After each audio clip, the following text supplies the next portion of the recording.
అవగాహన థర్డ్ యూనిట్లో fifth point ఏంటంటే అభ్యాసన రంగాలు. అభ్యాసన రంగాలు. సో అభ్యాసాన్ని 3 రంగాలుగా క్లాసిఫై చేసి ఆల్రెడీ మనం అభ్యాసన ప్రక్రియ చూసాం. ఫస్ట్ పాయింట్లో అభ్యాసన ప్రక్రియ చూసాం. ఏంటంటే ఇన్పుట్, ప్రాసెస్, అవుట్పుట్. దాన్ని బేస్ చేసుకొని ఆ 3 థింగ్స్ నే అభ్యాసన రంగాలుగా క్లాసిఫై చేసింది. ఇప్పుడు అసలు ఏమో చూద్దాం. అభ్యాస రంగం ఏమిటంటే జ్ఞానాత్మక రంగం, భావాత్మక రంగం, మానసిక చలనాత్మక రంగం. సో 3 థింగ్స్ గా క్లాసిఫై చేశారు. ఇక్కడ హెడ్ అంటే జ్ఞానాత్మక రంగం దేనికి బేస్ అవుతుంది? హెడ్, మెదడుకు సంబంధించిన. భావాత్మక రంగం దేనికి సంబంధించింది? హార్ట్ అంటే ఫీలింగ్స్ కి సంబంధించిన విషయం. మానసిక చలనాత్మక రంగం దేనికి సంబంధించింది? హ్యాండ్స్ అండ్ లెగ్స్ అంటే కదలికకు సంబంధించిన అన్నమాట. ఓకేనా? సో ఆ పాయింట్ ఆఫ్ వ్యూ మీకు అర్థమవడం కోసం ఇలా రాశాను. Head, heart, hands. Okay right. అసలు ఈ విషయాలు ఫస్ట్ జ్ఞానాత్మక రంగాన్ని ఎవరు పర్సన్ చేశారంటే పర్సన్ చేసిన వారు బ్లూమ్స్. సో ఆల్రెడీ మెథడాలజీలో ఓకేనా ఈ కాన్సెప్ట్ ఆల్రెడీ ఉంటుందండి. అభ్యాస రంగాలకు సంబంధించిన కాన్సెప్ట్ విద్యా లక్ష్యాల వర్గీకరణ అనేది ఉంటుంది. అక్కడ మళ్ళీ రిఫరెన్స్ చేయొచ్చు. ఇక్కడ ఏంటంటే జస్ట్ నేమ్స్ మాత్రమే, ఓన్లీ పేరు మాత్రం ఇచ్చాను. ఓకేనా? సో బ్లూమ్స్ 1956 ఇయర్ అంత ఇంపార్టెంట్ కాదండి సైకాలజీలో, బట్ మెథడాలజీలో అయితే చూసుకోవాలి కాబట్టి అది కూడా కవర్ ఇచ్చాను.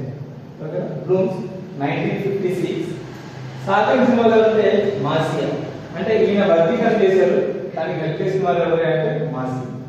అలాగే భావాత్మక రంగానికి భావోద్వేగం ఎవరైతే క్వశ్చన్ చేసిందంటే డేవిడ్ క్రాథర్, డేవిడ్ క్రాథర్ 1964 లో. సో హెల్ప్ చేసిన వారు ఎవరైతే గిర్బెల్చ్. నెక్స్ట్ మరి మానసిక చలనాత్మక రంగానికి ఎవరైనా క్వశ్చన్ చేసింది అంటే సిమ్సన్ 1969, హీరో ఓకేనా 1972, ఆర్ఎస్ డబే ఎవరైతే మన ఇండియన్ అండి 1975. సో వీళ్ళు ముగ్గురు పరిశోధన మానసిక చలనాత్మక రంగంలో చేశారు.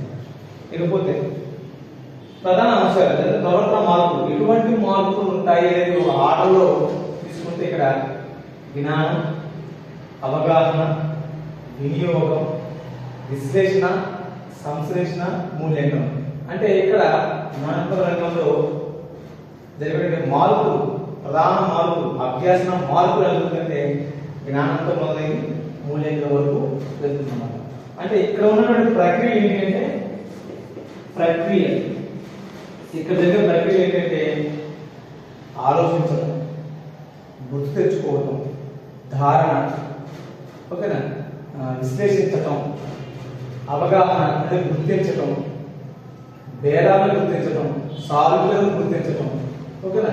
ఇవన్నీ అంటే మైండ్తో చేసేటువంటి వర్కౌట్స్ అన్ని కూడా ఇక్కడ ప్రక్రియలే. అంటే మెదడుతో చేసేటువంటి ఏ వర్క్ అయినా సరే అది ప్రక్రియగానే తీసుకుంటాం. అంటే జ్ఞానాత్మక రంగంలో హెడ్ అంటే మెదడు భాగం అనేది ఓకేనా, బ్రెయిన్ మెదడు భాగం అనేది ప్రక్రియ. ఏం జరుగుతుంది అంతా కూడా ప్రక్రియ అన్నమాట. అంటే జ్ఞానం అంటే గుర్తించుకోవడం, అవగాహన అంటే గుర్తించడం, విభజించడం, విశ్లేషించడం, వర్గీకరించడం, ఓకేనా, వినియోగం, ఓకేనా, అలాగే విశ్లేషణ, సంశ్లేషణ, ఓకేనా, భేదాలను తెలుసుకోవడం, ఓకే, మూల్యాంకనం, ఓకేనా, అలాగే ఇవన్నీ కూడా వీటికి సంబంధించిన ప్రక్రియ అనేది ఇక్కడ మనం చూస్తాం. నెక్స్ట్ మరి ఇక్కడ వస్తే హార్ట్ సంబంధించిన హార్ట్ సంబంధించిన ఏంటి? ఫీలింగ్స్. ఓకేనా, ఇది మంచి, ఇది చెడు, ఓకేనా, జాలి, దయ, కరుణ, ఓకేనా, రేటింగ్స్, అభిప్రాయాలు, ఓకేనా, యాటిట్యూడ్స్, ఓకే, ఇలాంటివన్నీ కూడా ఇక్కడ ఏమవుతుంది? ప్రక్రియ అవుతుంది. ఇక్కడ ప్రక్రియ అవుతుంది అంటే గ్రహించడం, ప్రతిస్పందించడం, విలువ కట్టడం, వ్యవస్థాపనం, స్థిరస్థాపనం, ఇవన్నీ కూడా ఏంటంటే order of changes.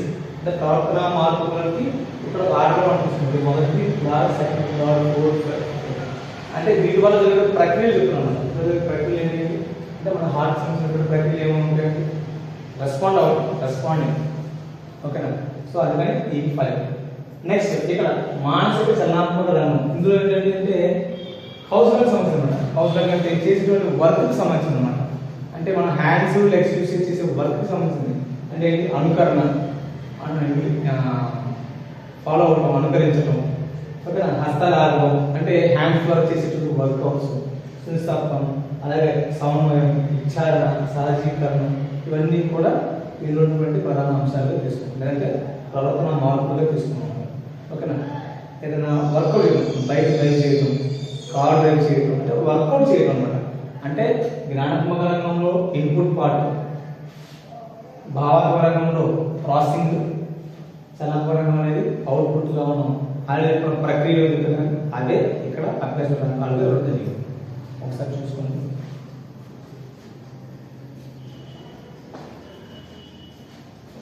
Explain 6th point అభ్యాసం బదలాయింపు. గ్యారెంటీ క్వశ్చన్, క్వశ్చన్ ఎక్స్పెక్ట్ చేయొచ్చు. అభ్యాసం వక్రరేఖ నుంచి క్వశ్చన్ ఎక్స్పెక్ట్ చేయొచ్చు, అభ్యాసం బదలాయింపు నుంచి కూడా క్వశ్చన్ ఎక్స్పెక్ట్ చేయొచ్చు. మిగతా పాయింట్స్ కూడా ఉన్నాయి, బట్ ఒకవేళ వాడు లిమిటెడ్ గా ఇవ్వాలనుకుంటే ఖచ్చితంగా తీసుకోవాల్సిన పాయింట్ అన్నమాట. ఓకే, సార్ చూద్దాం అప్లికేషన్ అంటే ఎక్కువగా పాయింట్స్. సో అభ్యాస బదలాయింపు, అసలు అభ్యాస బదలాయింపు అంటే ఏంటి అంటే గతంలో జరిగినటువంటి ఒక అభ్యాసం తరువాత జరగాల్సిన ఒక అభ్యాసానికి ఆటంకం కావచ్చు, సపోర్ట్ అవ్వచ్చు, సపోర్ట్ అవ్వకపోవచ్చు. ఓకేనా? అంటే గతంలో జరిగినటువంటి అభ్యాసం తరువాత జరిగినటువంటి అభ్యాసానికి ఆటంకంగా మారవచ్చు, లేదంటే అనుకూలంగా మారవచ్చు, లేదంటే అసలు దానికి సంబంధం లేకపోవచ్చు. అటువంటి సిచ్యువేషన్ ని అభ్యాస బదలాయింపు అని. గతంలో జరిగిన అభ్యాసాన్ని తరువాత అభ్యాసంను ప్రభావితం చేయడం, అంటే గతంలో జరిగిన అభ్యాసం తరువాత జరిగిన అభ్యాసాన్ని ప్రభావితం చేయడాన్ని ఏమంటామంటే అభ్యాస బదలాయింపు అని. ఇక్కడ ఒక స్థితిలో జరిగిన అభ్యాసం పూర్తిగా కానీ పాక్షికంగా కానీ అంటే కొంతమేర కానీ ఇతర పరిస్థితులకు అనుప్రయుక్తం కావడమే, అంటే ఇతర పరిస్థితులకు అవి ఎఫెక్ట్ అవ్వడమే, అంటే ఫుల్ కావచ్చు లేదంటే కొంచెం కావచ్చు. ఓకేనా? అలాంటి దాన్ని ఏమంటే అభ్యాస బదలాయింపు అని. లేదంటే ఇంకా అభ్యాసం అంటే శిక్షణ బదలాయింపు అని కూడా అనొచ్చు. శిక్షణ బదలాయింపు అని కూడా అనొచ్చు. ఓకేనా? ఇది చెప్పినారంటే గాలి, చెప్పినారంటే గాలి. ఓకే, నెక్స్ట్ మనం చూస్తే అభ్యాస బదలాయింపులు మొత్తం 4 కేటగిరీస్. ఏంటి అంటే అనుకూల బదలాయింపు, ప్రతికూల బదలాయింపు, శూన్య బదలాయింపు, అలాగే ద్విభాష బదలాయింపు. పేరు చూస్తే మీకు అర్థమైంది.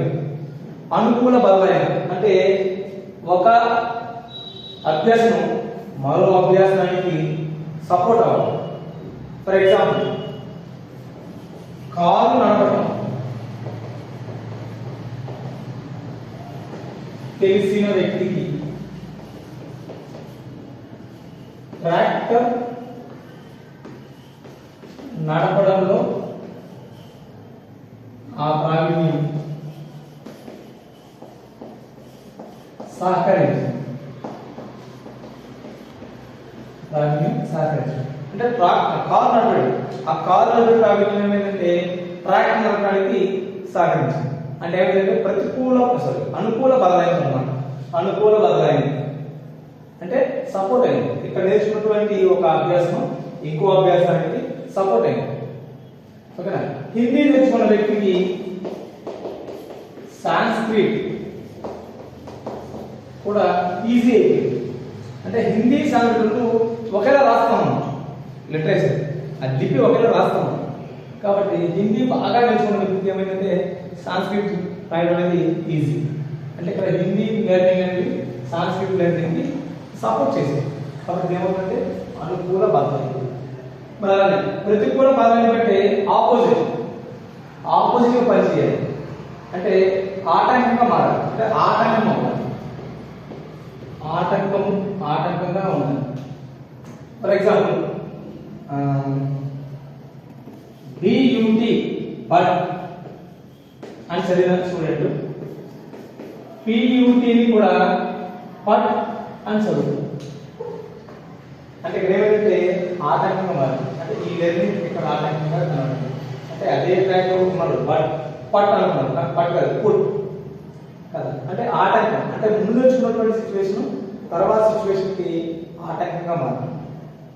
ఓకేనా?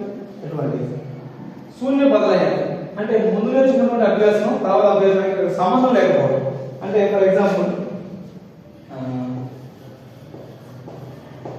ఇంగ్లీష్ బాగా మాట్లాడడం,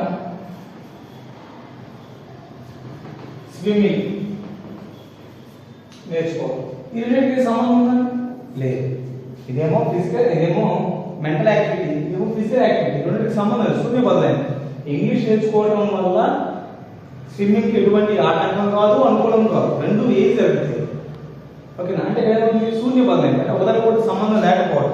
అంటే గతంలో నేర్చుకున్న విషయానికి ఇప్పుడు నేర్చుకోబోయే విషయానికి ఆ సంబంధం లేకపోవడం ఏమంటే శూన్య బదలాయింపు అంటే. సింపుల్.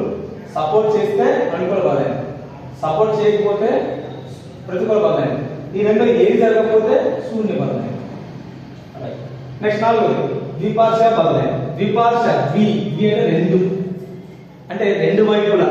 ఇది కేవలం శరీర భాగాలకు సంబంధించి, శరీర భాగాలకు సంబంధించిన అన్నమాట. అంటే for example right hand as well as left hand. For example అంటే రైట్ హ్యాండ్ తో కత్తి తిప్పాడు బాగా, లెఫ్ట్ హ్యాండ్ తో కూడా అంతే సంబంధం కత్తి తిప్పాడు అనుకోండి, అది ఏంటంటే ద్విపార్శ బదలాయింపు. అంటే రైట్ హ్యాండ్ ఎంత అభ్యాసం జరిగిందో అదే అభ్యాసం లెఫ్ట్ హ్యాండ్ లో కూడా జరిగింది. ఎందుకంటే రైట్ లెగ్ తో ఫుట్బాల్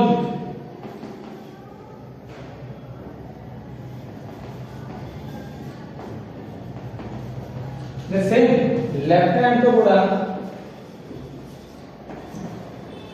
అదే ఫుట్బాల్ టీచర్ ఉంటుంది. అదేమవుతుందంటే ద్విపార్శ బదలాయింపు.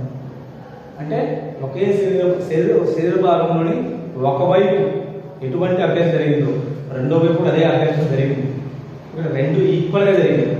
ఓకేనండి? సో అలాంటి దాన్ని ద్విపార్శ బదలాయింపు అంటాం. అంటే ఇక్కడ ఇప్పుడు శరీర భాగాలకు సంబంధించినటువంటి బదలాయింపు. ఇక్కడ మెంటల్ అనమాట. సపోర్ట్ అయితే అనుకూలం, సపోర్ట్ చేయకపోతే ప్రతికూలం, రెండింటిలో ఏది జరగకపోతే ఏమవుతుంది? శూన్య బదలాయింపు. ఓకే, చిన్న టాపిక్, బట్ అప్లికేషన్ లో ఎక్కువ క్వశ్చన్ ఛాన్స్ టాపిక్ ఈజీ కూడా చూస్తే అర్థం.